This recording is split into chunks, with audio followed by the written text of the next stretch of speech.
that you abolished the diaper tax. The thing is, if you've met one person with dementia, you've met one person with dementia. Every single one is different. When you're the dean of the School of Communications at Quinnipiac University because it's allowed me to understand education. They started traveling the country, just training people to understand these disabilities. That was one of the reasons why I brought you on to discuss that. Monday night, 8 p.m. EST.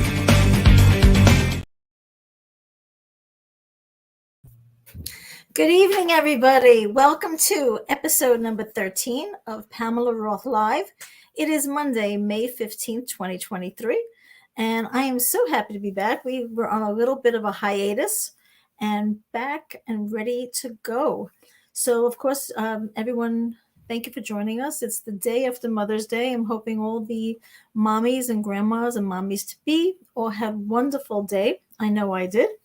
And so I'm excited to bring back a friend of mine who I've known for many, many years, who is such a successful private investigator.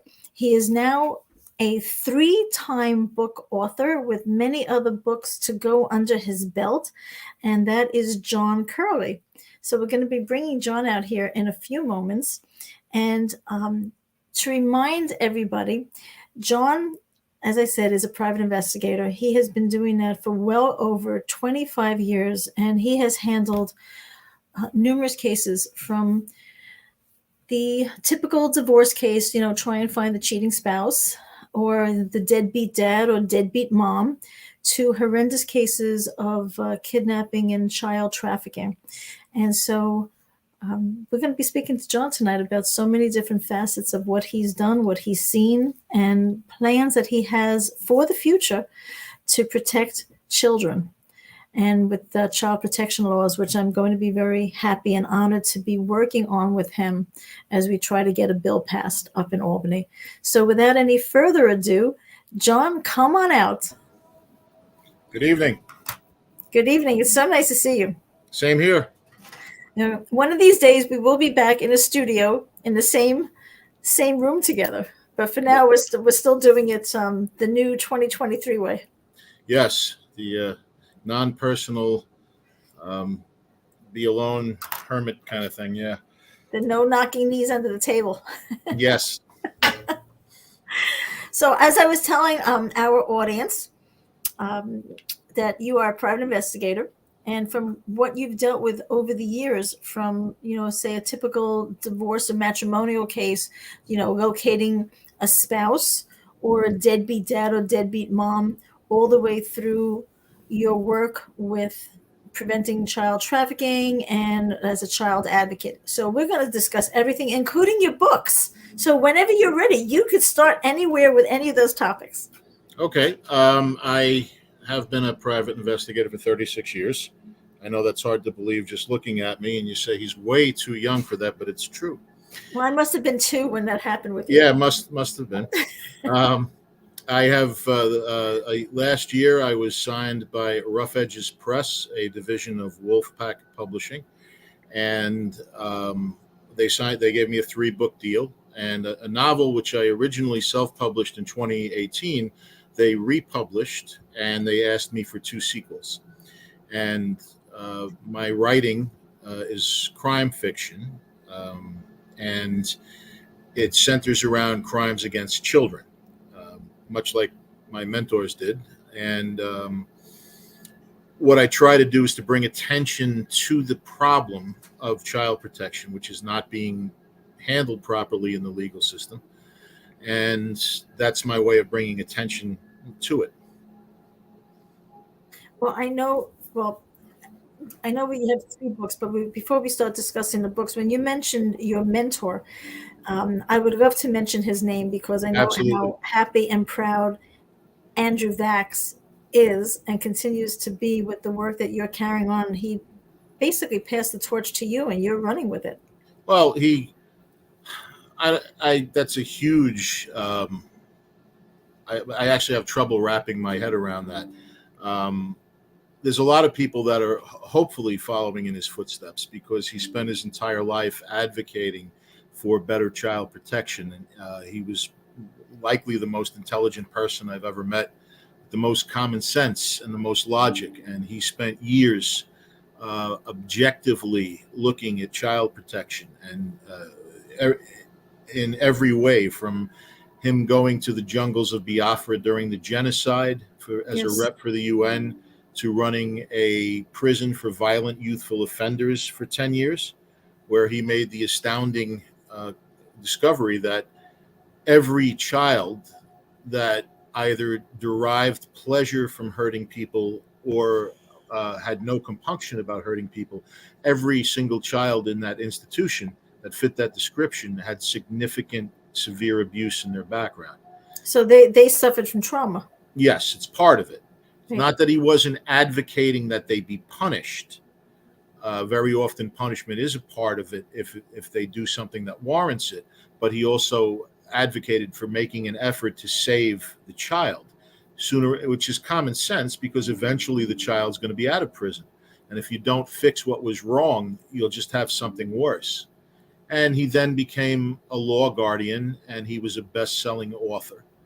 And for whatever reason, he felt I was worth the time.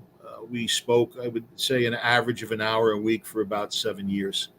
Well, I remember I first came across Andrew Bax's writings when I was in my last year of law school. I'm an avid reader, and I came across one of his books. And his book, I don't recall actually what the first one was that I read, but I remember reading just about all of them. And what I found really interesting is the way that Andrew spoke about the crimes against children, but through his writings as in fiction, because if he wrote about it straight out, it was just too horrific for anybody to read directly. He would put the book down going like, oh my God, I just can't deal with this. Well, he was often accused of writing dark fiction. In reality, he toned down what he was writing about. And it was fiction, but everything he wrote can and does happen frequently. Sure, because he started writing about, back in the day, like runaways would come in through the bus terminal on 8th Avenue. Yes. And, he also wrote about a school shooting 15 years before Columbine. And he based that on his observation of what happens to children if they're either raised by the state in an uncaring environment or kept in a home where they shouldn't be. Right.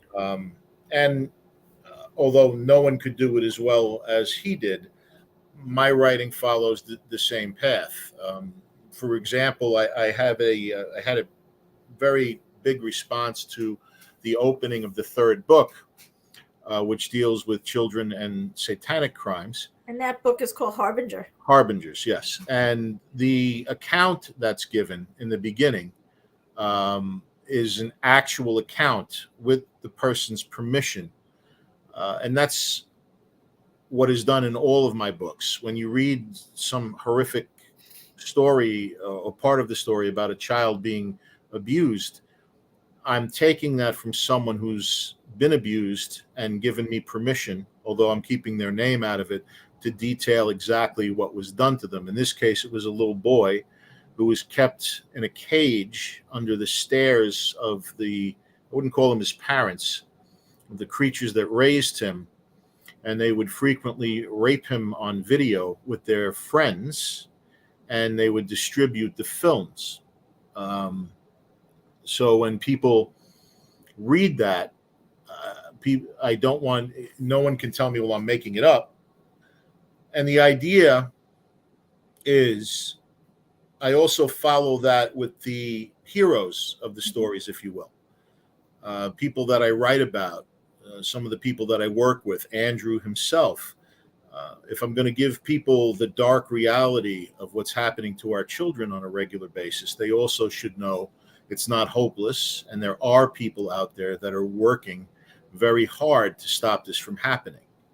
So, and at the same time, it is a fictional story that these things are combined in. And we address things like the ever-present unanswered question: why would you have some children that are horribly abused, horrifically, in ways that make you cringe even to just touch the surface of what happened to them. Mhm. Why do some of those children turn into monsters? And When you repeat say that behavior? monsters, what do you mean by monsters? Do you mean that they in turn, when they get Turn around older, and do turn to around and children do it what to was other done to children? them? Actually, it's only a small percentage, but it does happen. It's how it propagates. Yet, there are other children as horribly abused as those, and they turn around and they become what we call transcenders, and they protect children. And there is no rhyme or reason yet as to why one would be a savior, the other would be a monster. One day, Andrew and I were discussing that, and I suggested to him that perhaps the child that transcended, despite the horror that was visited upon them, had someone in their life that would teach them about love and kindness and what it meant to be a human. Um, and he actually felt there might be some validity to that, and that's what is explored in the third book, Two Brothers, One Evil and One Good, to break it down in simplistic terms. And I'm also hopefully telling everybody a good story while it's going on. I think oh, There I am. oh, there you go. Okay, I couldn't hear you for a second there. So, I had muted myself for a moment because I was coughing and I didn't want to do Oh, that. Sorry, I all right. forgot. Now I understand. Yes. But I was going to say that humans are the only species who do this. Humans are the only species that allow predators to prey on their young. And, it's at some point, there has to be change. There's been progress, but not enough. And it's something that's ignored by both parties. I have spoken to numerous people. I can't find anybody yet who can tell me any election they've heard of in the past 20 years where child protection was a platform issue. A politician will say, well, I love children. And it's left at that. President Biden and his administration have done zero for child protection. As a matter of fact, my personal knowledge, having worked on an issue involving the border and trafficking, they've actually gone a long way to hurting and killing a lot of other children. President Trump did nothing for child protection, and I'm someone that voted for him. Obama, Bush, Clinton, none of them have done anything for child protection. Bill Clinton, in his biography, lists the day that Andrew Vax came to the White House, and it was so cool to have the man with the eye patch there. And what Clinton was supposed to do was to fix a clause in the 1972, I believe, or 74 Federal Child Protection Act, which would have ensured that in every state, a child where there was abuse suspected would be given a law guardian. The language in the initial law just said guardian, and it should have been legal guardian. And Clinton was supposed to fix that, and he failed. It just tends to be an issue because children do not vote to be overlooked. They'll talk about everything but this. We're in a country where, yes, things have gotten better. They have. But we have two political parties. You'll hear garbage from the right, like the Great American Family. Well, there are surveys and studies that show a child that grows up in a stable two-parent household tends to fare better than a child that does not. That is true. Right. But that's discounting the idea that predators have grown their own victims since there's been predators.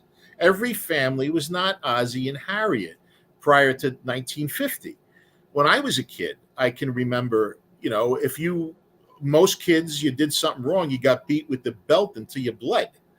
And, by the same token, the idiocy of the left matches the idiocy of the right, where it takes a village. Nonsense. It's all garbage.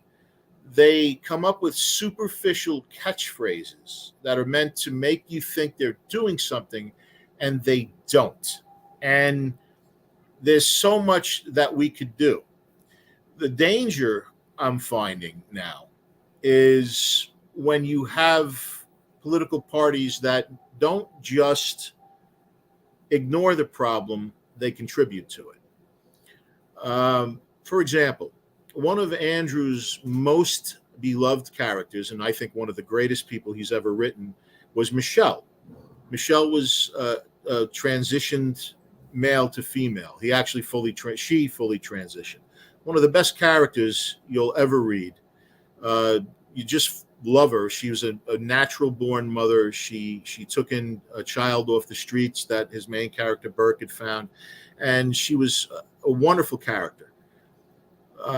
When Michelle transitioned, Andrew being Andrew, wrote specifically what has to happen for a person to transition. Years of counseling, years of hormone therapy, Yes. and then 6 or 7 doctors have to sign off on this being the right thing to do.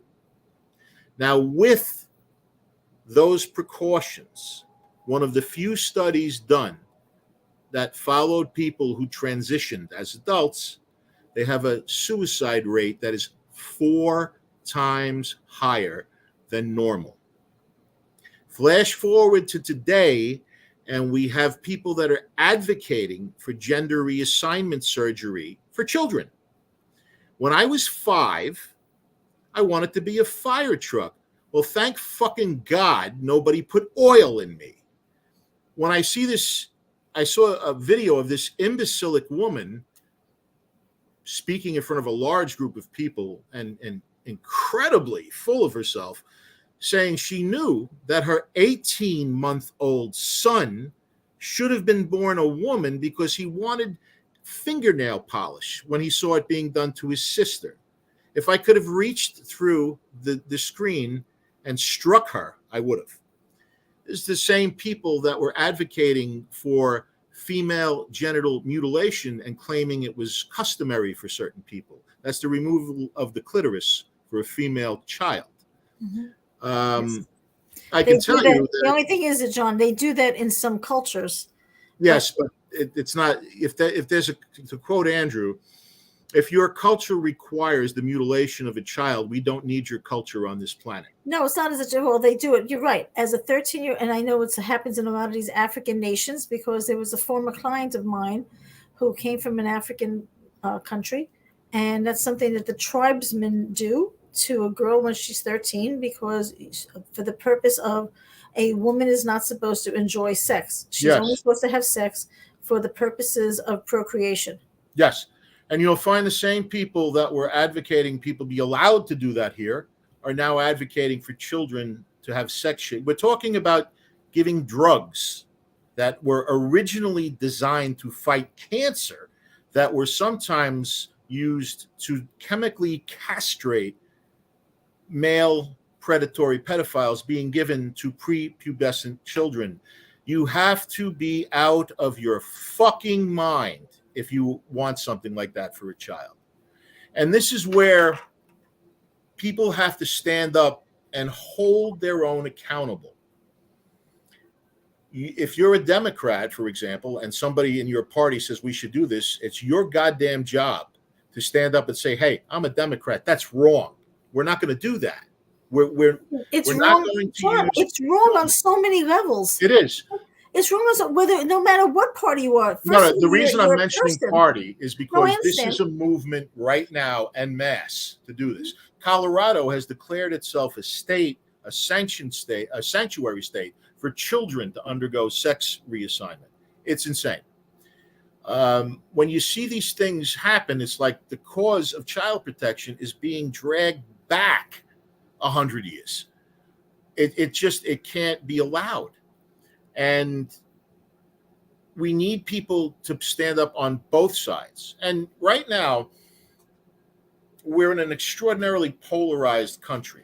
I can't get people to get together and say, you know what, the second time a person is convicted of raping a child, that person gets life in prison with no parole. I can't get people to sign up for that, but I have people that are willing to get together to allow surgery on children. And one of the things that we're trying to do, one of the things Andrew and I had planned is I have the paperwork ready for a not-for-profit lobbying agency. It will be bipartisan. It will support every politician that is going to make child protection a real platform issue. But it's at this point, folks, where everybody's got to stand up and say, we got to protect our kids. And if people on your side are advocating for insanity, it's up to you to get up and say, we can't do this. With this sort of thing, when we start to get together and talk about it, well, maybe, just maybe, we can start to discuss other things instead of screaming at each other and taking extreme positions that get us nowhere. You can have a reasonable person left of center. You can have a reasonable person center. You can have a reasonable person right of center. Maybe nobody's going to be entirely happy, but we need to talk to each other. We all have different backgrounds and experiences, and we all see things a little different. So we all have to kind of mesh that together and work. And child protection is the ideal place to start, where we can say, look, we want to make things better for our children. But John, so many states right now don't have child protection laws. Thankfully, New York State does. And you've done work in family court. I've done work in family court. And, you know, when there's a child involved, even when parents are going through a divorce, what's the first thing they do? They appoint a law guardian for the child, because it's always going to be what's in the best interest of that child. Right. And it's somebody who's going to protect that child. Maybe mommy's doing something right or wrong. Maybe daddy's doing something right or wrong. But you know, how many times have there been divorces where mom coaches the child, whether it's a boy or a girl, to say, daddy touched me, daddy sexually assaulted me. Okay. And one of the things that made Andrew stand out was his logic. Fanatics will say, well, children don't lie. And Andrew would laugh and say, have you ever been to family court? Because of course they lie. You know, a skilled investigator will find that out. What we have to do is acknowledge that there were false accusations. I, in 3 years as a private investigator, handled 3 cases where someone was accused of molesting a child, and it was definitively proven on 2 of the 3 that it didn't happen. That should make people think. The stigma of being accused of molesting a child when you don't is horrific. And you have to allow for that. That's why I don't like movements. I don't like guilt by accusation. If you are a rape counselor, you should believe everybody that comes to you. If you're law enforcement, you don't just believe in accusation. You need to be able to do a proper investigation. We need better judges. We need better prosecutors. We need money.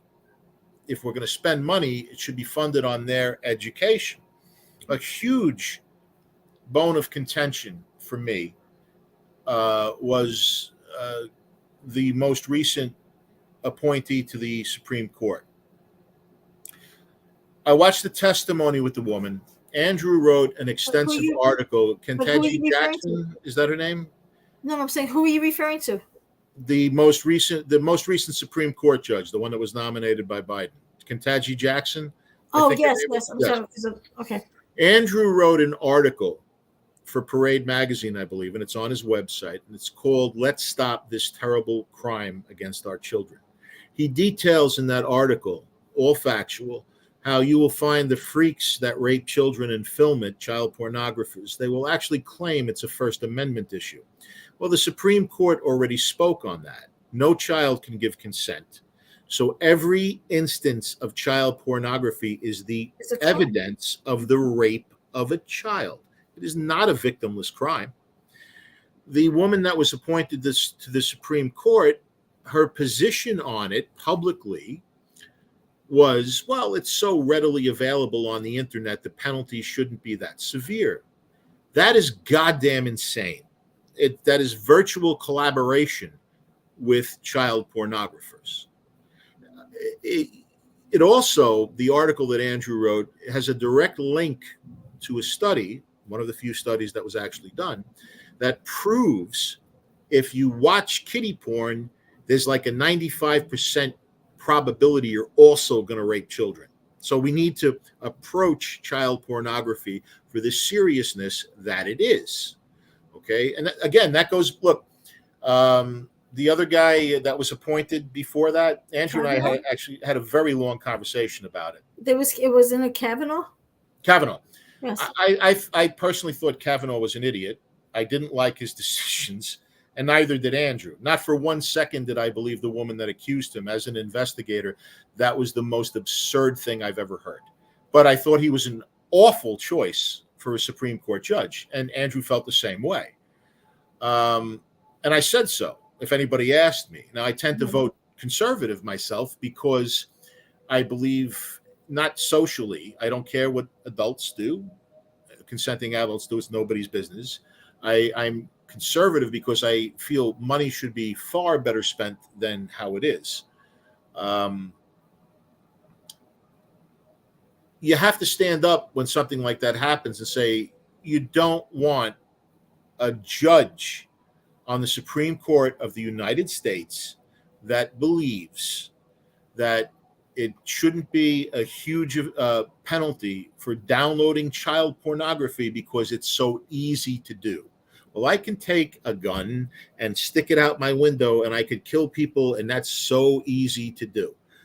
At that point, we have to grow bigger than our party and say, that's wrong. If you don't hold your own accountable, then your cause is meaningless. You know, everybody has their cliques, their groups, and rules, their tribe, if you will. Right. I have a hell of a tribe. And most of the people in my tribe are genuine, hardcore badass. And we have one rule, and that is you are not allowed to hurt an innocent. And if you're one of us and you violate that rule, it's best that the rest don't find out. That's what we have to strive for.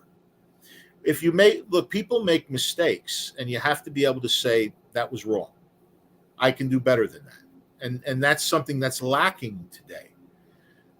Everything turns into politics. So why not take a look at child protection? Okay, simple thing here. We're not going to allow people to castrate minors. After the age of 18, when they make that informed decision, fine, no problem. We're going to take people who have been convicted not once, but twice of raping children, and we're going to keep them in prison for life so they can't rape more children. Two very simple, basic things. I don't care if you're a Democrat or Republican. If you're going to support that, then we would support you. And that would be the purpose of the not-for-profits. That's what I'm hoping. But you know something? Well, I'm hoping for it too, because I know you had approached me about working on that with you, and it would really be my honor to do that. Well, I'm hoping you will be on board with us. Well, you asked me. My answer is yes. Very good. The whole Besides, we need somebody to be the brains of the outfit. Obviously, with all of the accumulated blunt force trauma, it can't be me. So, but you know, protecting children should be something that we want in this country across the board. There are so many countries right now where parents and families are so poor that they actually sell their children for prostitution. Why do you think people go to Bangkok from all over the world? Because it's just so readily available to have sex with children, infants, children. Just recently, a woman was arrested. I'm trying to recall, it was out in the Midwest, hooked on crack or fentanyl, that she actually sold her daughter, 7 or 8 years old. She sold her daughter to the boyfriend for fentanyl and crack. And the little girl was crying and screaming, "Mommy, why?" And the guy carries her off under his arm, like carrying a football. And that was the last she was ever seen. She was found with the bloody dress pulled up around her, the panties down around her ankles, raped sodomized, and murdered. Yeah.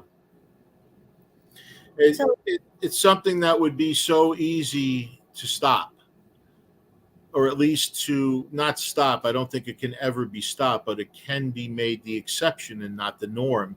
And all we need is for enough people to say to their, it's very simple. Especially using the example of the not-for-profit. You would tell your whoever was running for office, whatever party you belong to, if you don't make child protection a part of your platform, I'm voting for the other side. Very simple thing. Once they realized that you were serious, then there would be change. Thus far, it's not really looked at. Here's the thing: if every child of the secret and those that support them were to rise up as a voting bloc, it would dwarf anything. We would control the country. let me ask you something. Why do you think politicians are so afraid to have this on their platform? Who are they protecting? I don't know if it's protecting. I mean, there's a lot of people that they tend to talk about conspiracy theories, like Jeffrey Epstein and who did he kill himself, and they think there's this myth about look, there are freaks. Okay, some of them are going to be politicians. Have you ever seen or heard of a politician who voted for a drunk driving law because MAD was on top of them get arrested for drunk driving? How about politicians? Just recently, there's a number of politicians who get arrested for child pornography. Yes, all the time. Or pedophiles. But do I think it's necessarily, look, whether or not it's a group of people, and sometimes they do act in groups, there are so many of them. The only way to make change is going to be if we change the laws. Everybody is so willing to. I mean, I see this all the time. You put an article up on the internet about someone that raped a child, and you'll see 50 million people on Facebook say, "If I had that son of a," as if all of a sudden sitting there and being outraged is going to turn them into an MMA champion and they can go after people that traffic in children. I've bumped into some of those people. Think Eastern European mob, for example. Yeah. Those people are not necessarily pushovers. I have gone into places not as a living and not every day, but on more than one occasion, I've gone into places and walked out with children before they were sold. It's not something that just anybody can do. Your rage is not going to be enough in a situation like that. So what everybody can do is vote and change a law. So there's no glamour. Everybody was worried about Epstein. Did he kill himself? He was arrested for crimes they already knew about. Nobody asked the question, what happened with his first plea deal? Why did he get off with such a slap on the wrist? And who did he give up? No one asked that for the first crime. Okay. And I believe there was somebody in the Trump administration who had signed off on that deal who then resigned. And I wouldn't hold Trump, I wouldn't hold Biden responsible for the appointment of everybody. There's like 1 million positions they have to fill. But the point is, nobody asked. I don't care if it killed itself. Where's the list? What happened the first time? But nobody cares. There's a group of rich. I've actually had adults tell me that they know there's a cult of people that are living on Mars, that NASA brought them there, and they're look. And I just look at them and it makes my brain hurt because, well, all right, so now I have to explain to you that we don't have the technology to get there and survive yet. That the reason we haven't sent anybody yet is because if we send them, they're gonna die. I mean, I have to explain all that to you. No, it's just like, well, why wouldn't they just do it in their basement? But people tend to fixate on the conspiracy theories, the fantasies. They're drinking the blood of children. All right, so all 8 of them that are doing that, or they back behind. Trump made a huge mistake. He endorsed this guy, something called the Underground Railroad, And I was asked by someone in one of our groups if they thought this was a good group to donate to or follow. And I, at the time, called Andrew, because that's the thing to do if you're me. If you have access to that, why the hell not? And he said, I'll tell you what, John, you look into the guy, I'll look into the guy, and I'll call you in an hour and let's compare notes. All right, so I got a homework assignment.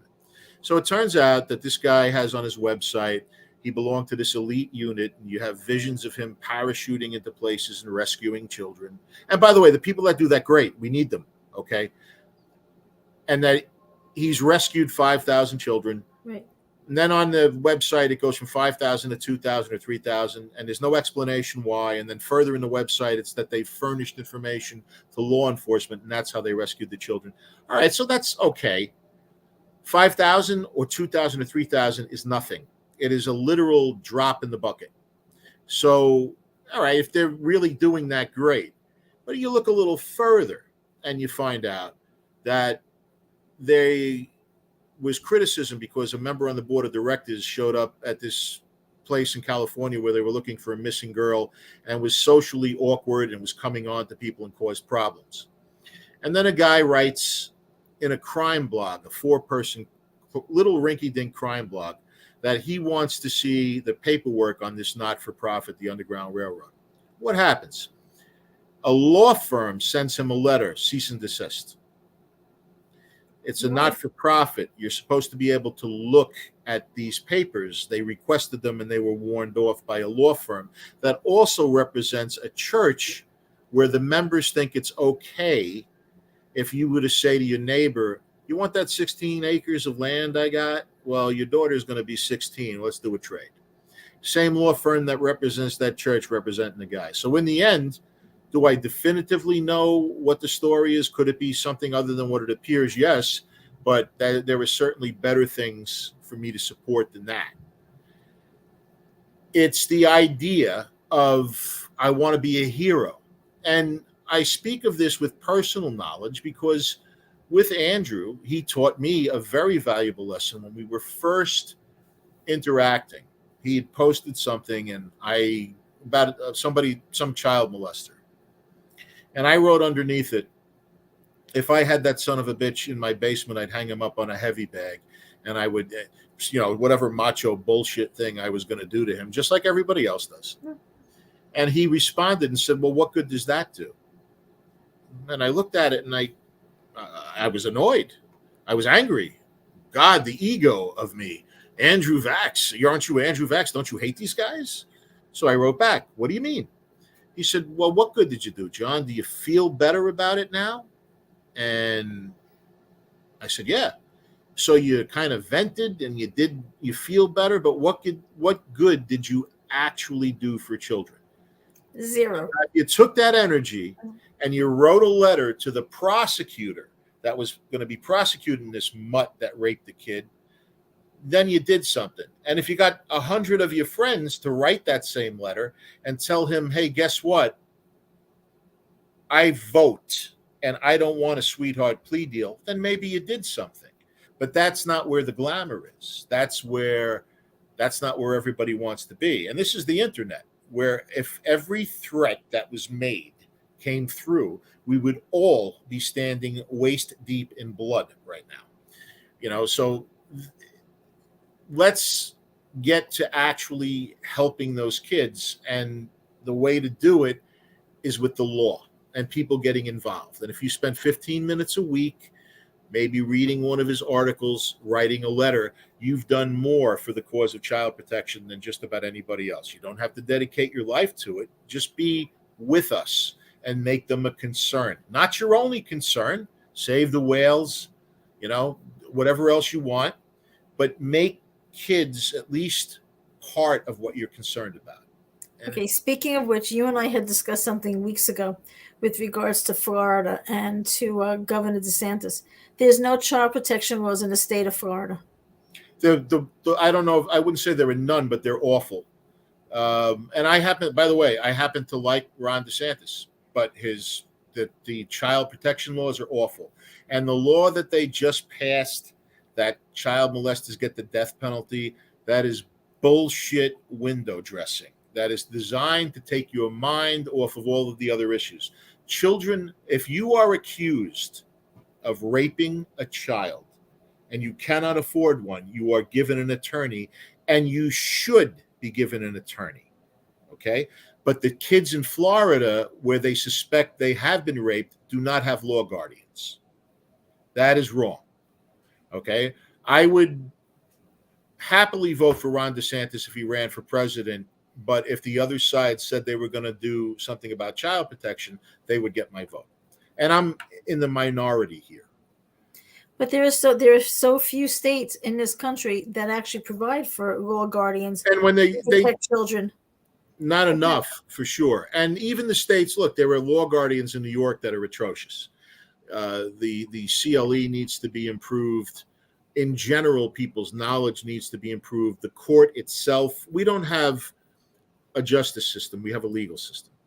And the people that are advocating for justice reform are usually morons that come up with things like no bail.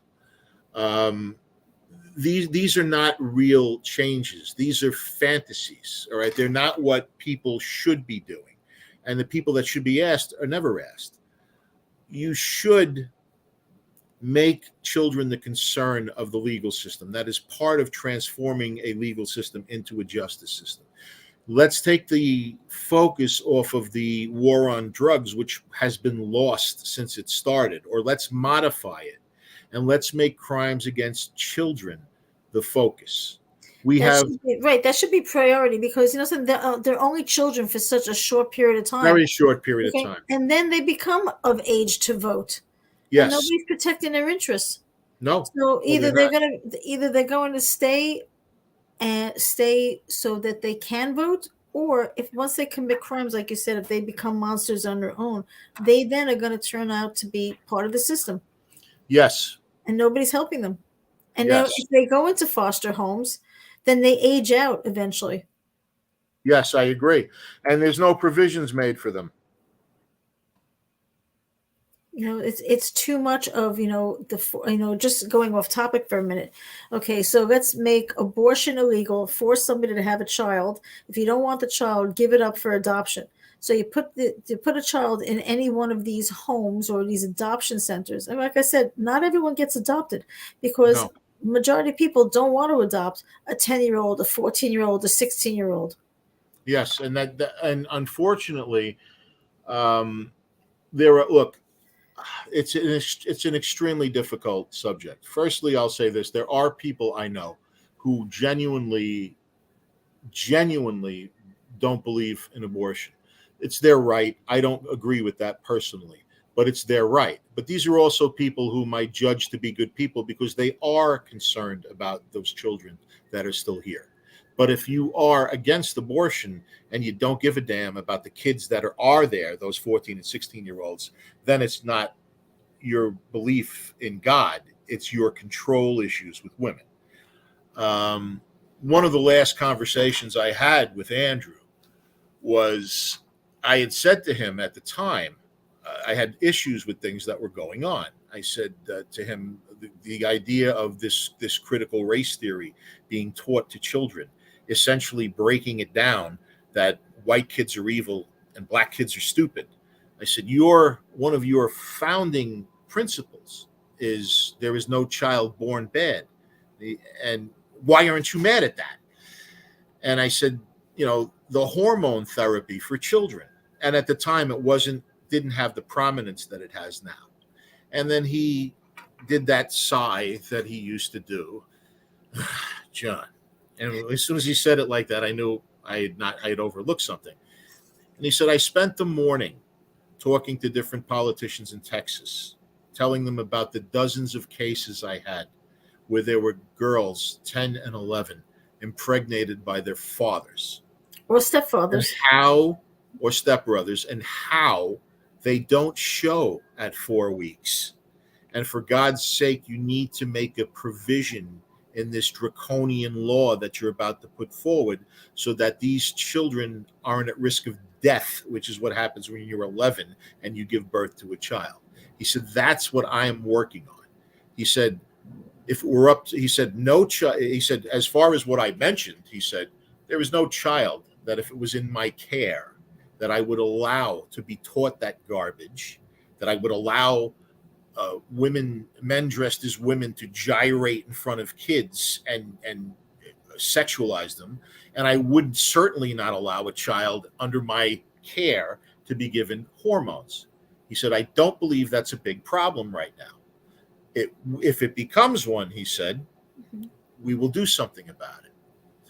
But right now, I'm dealing with what are we going to do about the 11-year-olds in Texas that get knocked up by their fathers? So he said, I wouldn't fault you if you did something about that, but this is what I'm concerned about. He said, I only have so much time and I need to spend it on what I think is important. And that was not long before he passed away, unfortunately. So just I want to focus because at the beginning I was telling everybody how, aside from you being a private investigator and you've been on the show before, that you are a gifted author. And I know the first book that you wrote was Bonds, and I read that. And then you said that I believe it was reissued. Yes. It was reissued. And since then you have Sorrows. And if I could just summarize that, you said Sorrows is the name of the book, Sorrows. Yep. And that regards politicians and child traffickers. Yes. And I usually, matter of fact, if I'm writing about it, it's something I have experience with. And I had a big response to the prologue that I wrote. I'm old-fashioned, so a lot of authors don't do it, but I like to take my time. I like you to get to know the characters. And the rule is if you don't know the plot within the first 3 chapters, then you need to give them a prologue so they understand what's coming down the line. And I also wanted to keep the book real. So I was very fortunate. I had a gentleman named James Reesner, who himself has written over 400 novels. He was licensed to write the Lone Ranger series and the Walker, Texas Ranger series. Oh, sure. He's a multi-genre writer, and he was my editor. And I spoke with him and I said, James, what I want to do is keep it real. In the first book, the character Creed kills somebody and he's severely wounded. He's shot. He has to undergo surgery. And he loses somebody that is very dear to him. And he's broken afterwards. And I can't have him just bounce back from that. Nobody does.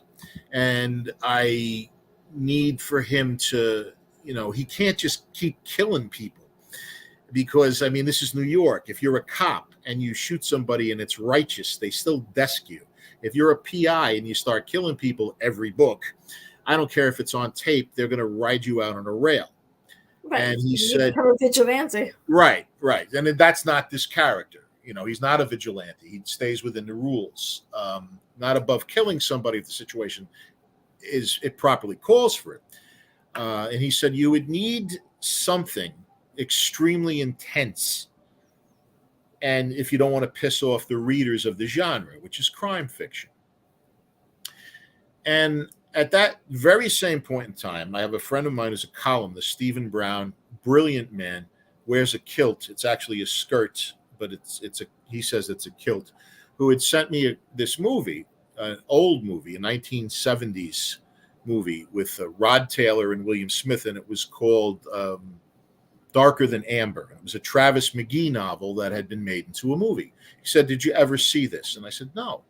And he said, you should watch it. So I did. I watched it. And the end of the movie had this fight between the two characters.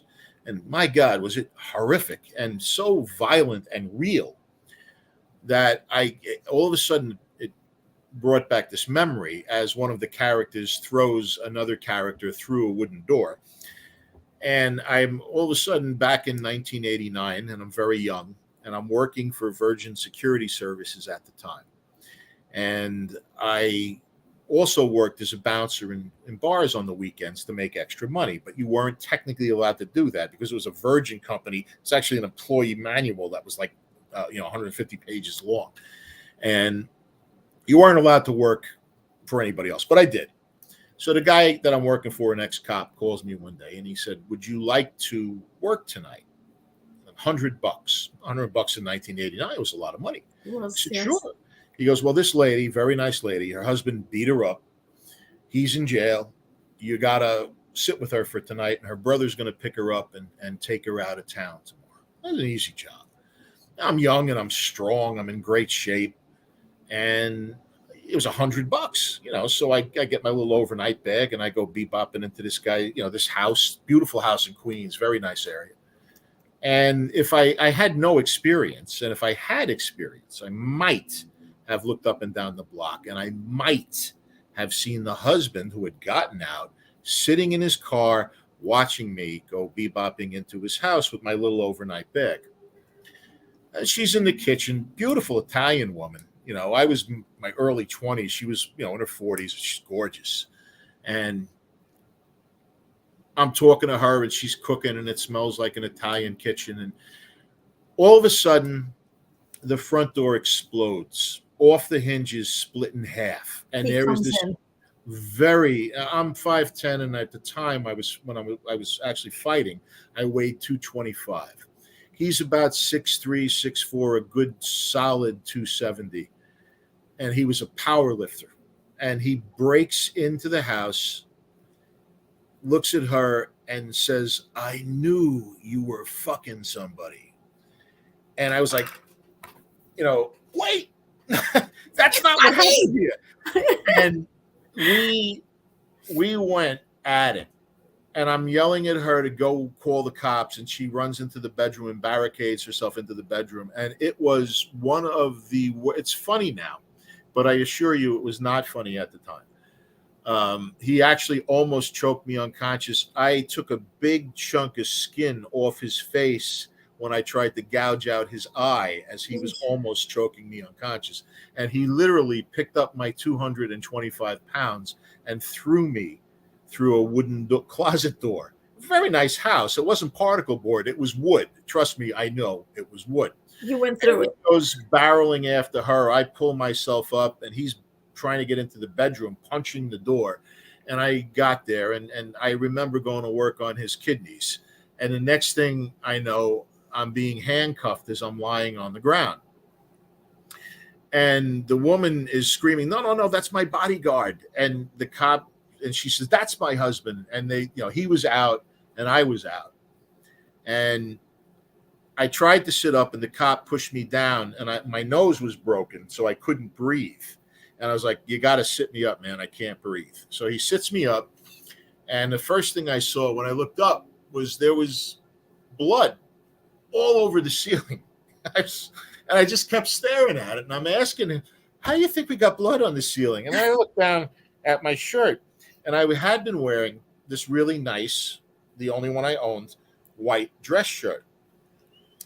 When we're boxing or kickboxing or something, and you work in the corner, you never use a white towel. Because when you wipe the guy's face and you pull it away, he'll see all the red blood all over that towel. Well, I was wearing a white dress shirt, and I looked like a Jackson Pollock painting. Huge splashes of blood everywhere.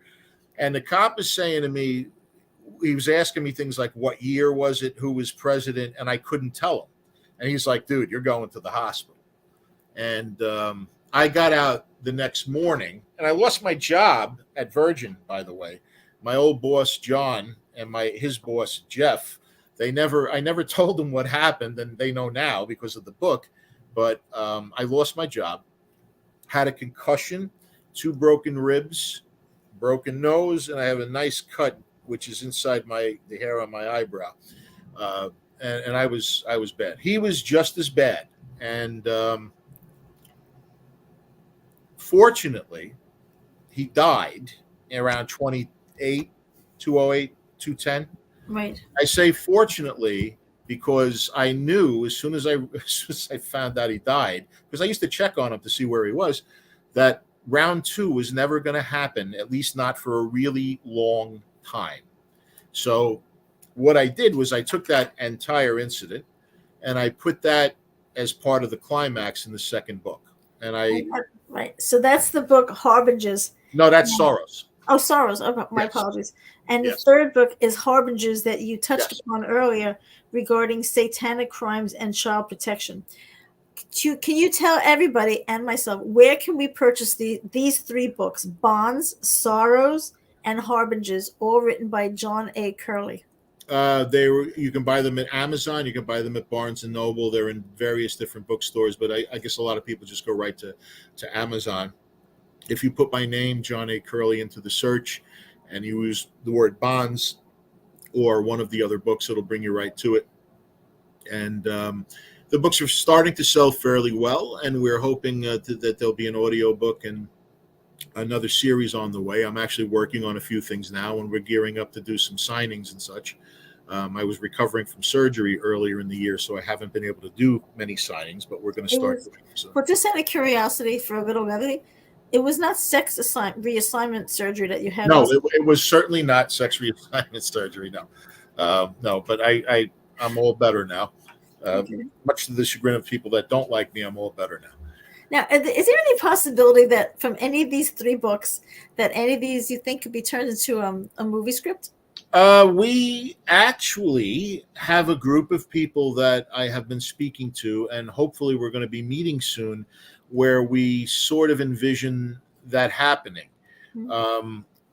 An important thing to me would be the child protection aspect and that remaining true to the story. Right. And the way to do that is to be involved in the production. So that is hopefully something that may happen. And I keep teasing people and saying maybe we could still do it while I'm young enough to play the lead. Mickey Spillane played Mike Hammer in a movie called The Girl Hunters, and even though he was awful, everybody that loved the Mike Hammer novels ran to see the movie. So that's my selling point. Okay. And I'm not going to win any beauty pageants anyway, but neither is the character. So, I could pull that off. Well, I want you to know that, as always, it is an absolute pleasure to have you on as a guest because it is always informative. And it's at the moment of the topic of what you're speaking of, because it's all about children. It's always about children, and that's not going to change. And I want you to come back again. I'll be back. I want you to let us know how we're doing with the not-for-profit. I hope, yes, we'll be doing some good things. And I'll be working on that with you, which I'm very happy about. Which I'm looking forward to, and it was great being on. Thank you. Everybody, thank you so much for tuning in tonight. And if you joined us late, you've been joining myself and John A. Curley, and I hope to see you soon. Everybody have a terrific night. Thank you so much.